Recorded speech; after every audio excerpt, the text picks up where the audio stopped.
Assalamualaikum warahmatullahi wabarakatuh. Kelas 10 Teknik Listrik, bagaimana kabarnya? Mudah-mudahan sehat selalu ya.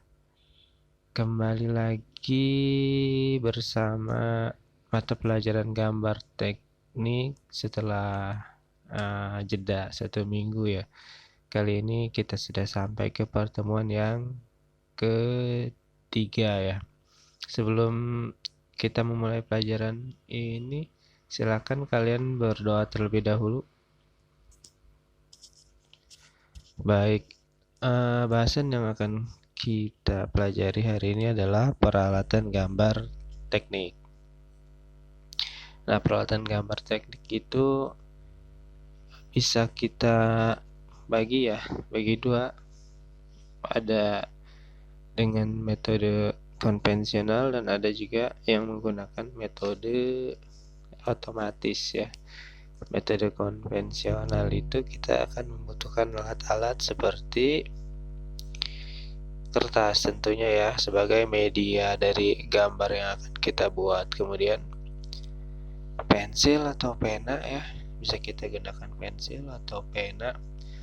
Pensilnya biasanya kita gunakan tidak yang terlalu lunak atau terlalu hitam ya. Biasanya kamu pensil apa yang kamu punya? 2B kan ya.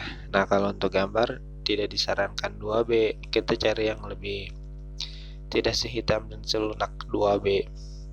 Ada HB, ada F, nah itu nanti ya. Kemudian pena, pena sebenarnya ada sih pena khusus untuk gambar teknik ya. Ada namanya Rapido, tapi bisa sih kita gunakan yang mudah dicari saja yang kita dapat ya. Kemudian penghapus, ini kalau kita melakukan kesalahan bisa kita hapus lagi kalau menggunakan pensil.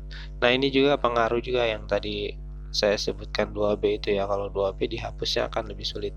Nah, makanya kita tidak menggunakan 2B ya untuk gambar teknik. Kemudian penggaris. Nah, penggaris itu macam-macam. Ada penggaris biasa ya yang lurus untuk mengukur. Ada juga penggaris segitiga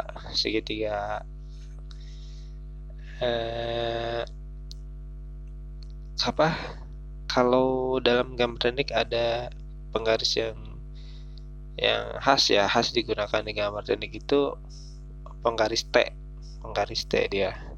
Tapi kalau tidak ada juga tidak apa-apa ya, tidak masalah. Kemudian mal. Nah, mal ini apa ya, istilah yang lebih familiar itu cetakan ya, cetakan. Kita ingin membuat lengkungan, membuat bentuk-bentuk tertentu seperti lingkaran, segitiga, segi 4, segi 5 dan sebagainya. Membuat huruf, angka. Nah, itu ada cetakan ya atau mal ya. Kemudian jangka ini untuk membuat lingkaran ya. Membuat lingkaran yang kita bisa rubah-rubah diameternya. Kemudian sudrajat itu untuk mengukur sudut ya, mengukur sudut. Nah, itu untuk metode konvensional. Masih ada papan atau meja gambar ya. Kemudian untuk metode otomatis itu ada satu mesin gambar. Mesin gambar ini sebenarnya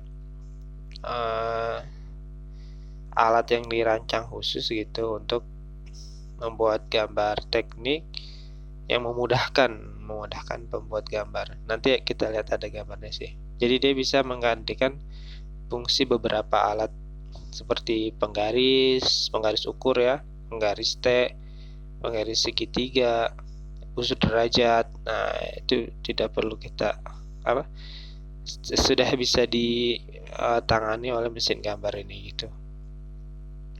Kemudian sebenarnya yang populer itu sebenarnya ini menggunakan komputer. Jadi ada software ya, software untuk gambar atau bisa disebut CAD ya, Computer Aid Design, kayak gitu. Yang populer biasanya untuk software-softwarenya itu adalah AutoCAD, kemudian SolidWorks, sama Visio yang paling sederhana sih ya. Kita lihat gambar. Nah, ini untuk kertas ya, kertas gambar ini ada ukuran standarnya dari A0, A1, A2. Nah, A0 itu paling besar ya, paling besar. Semakin angkanya tinggi, A1, A2 itu ukurannya semakin kecil. Kemudian ini pensil ya, pensil dan pena. Kalau ini Rapido nih. Kemudian menghapus.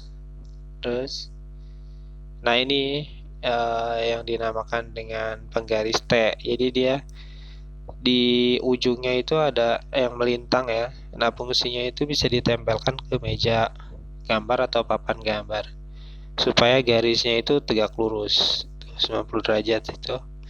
Tapi tidak ada pun tidak masalah ya. Nah, selain ada penggaris T ini ada penggaris segitiga gitu ya.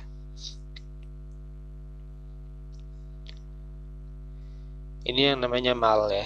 Ini ada bentuk-bentuk lingkaran, berbagai macam segi, kemudian kurva atau lengkungan.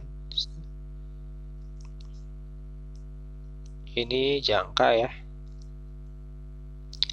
Ini busur derajat. Nah, ini meja gambar dan mesin gambar ya. Ini meja gambar dan ini tuh ada meja gambar, ada papan gambar sama alatnya yang menempel itu. Nah, itu namanya mesin gambar. Kemudian ini alat-alat yang tadi ya. Kemudian ini software kalau kita menggunakan komputer. Ini yang paling sederhana ada Visio, kemudian SolidWorks, kemudian AutoCAD. Itu mudah-mudahan kamu bisa pelajari ya software-software ini. Kalau masih ada waktu nanti kita belajar salah satu ya. Mudah-mudahan masih cukup waktu ya. Maksudnya di kelas 10 ini. Sekian untuk pertemuan 3 ini. Sampai bertemu lagi di pertemuan 4. Terima kasih. Assalamualaikum warahmatullahi wabarakatuh.